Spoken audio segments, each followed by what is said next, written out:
Ngayon ay gagawa po tayo ng baked chicken wings. Ginawa ko to dahil naubusan po ako ng oil.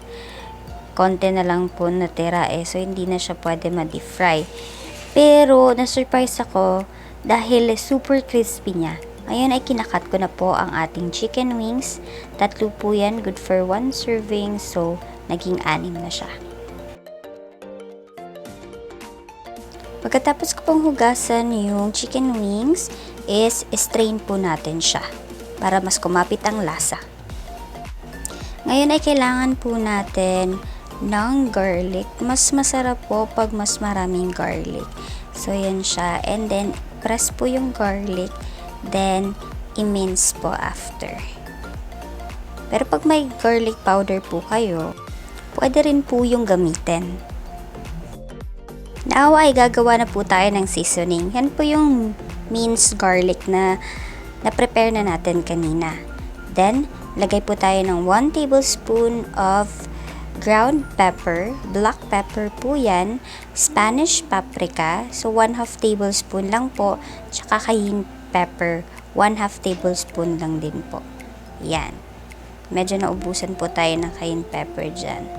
Yan. Then, 1 teaspoon of cumin seed. Pero pag hindi nyo po bet yung cumin, okay lang po, skip yan.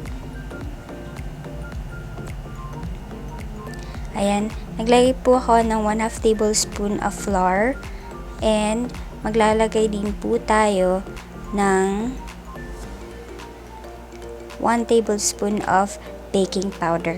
Yes po, baking powder. Yan po yung mag-help na maging crispy po ang ating chicken wings.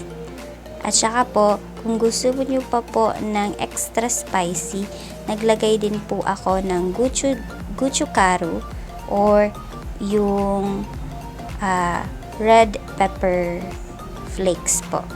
Ayan. Next, ay mag-prepare po tayo ng baking pan and maglagay po tayo ng oil. Yan na lang po konti yung oil ko. Now, magko-coat na po tayo.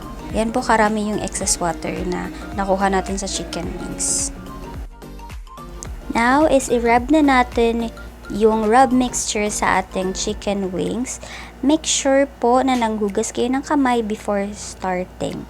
Next is i-rub po ito ng mabuti para mas manuot yung lasa.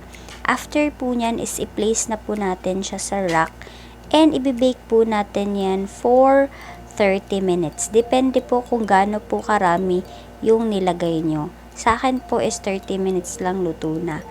Ang tingnan lang po natin is until mag-golden brown ito. At saka, ang pinaka-importante po is before po kayo mag-start sa lahat ng ingredients, is i-preheat po natin yung oven natin for 15 minutes para ma-ready na po yung init niya. Medium heat lang po ang ating gamitin. Ayan, natuto na po ang ating baked chicken wings.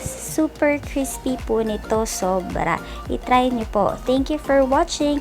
Please don't forget to like and subscribe on this video if nagustuhan nyo po. Salamat! Ta-ta!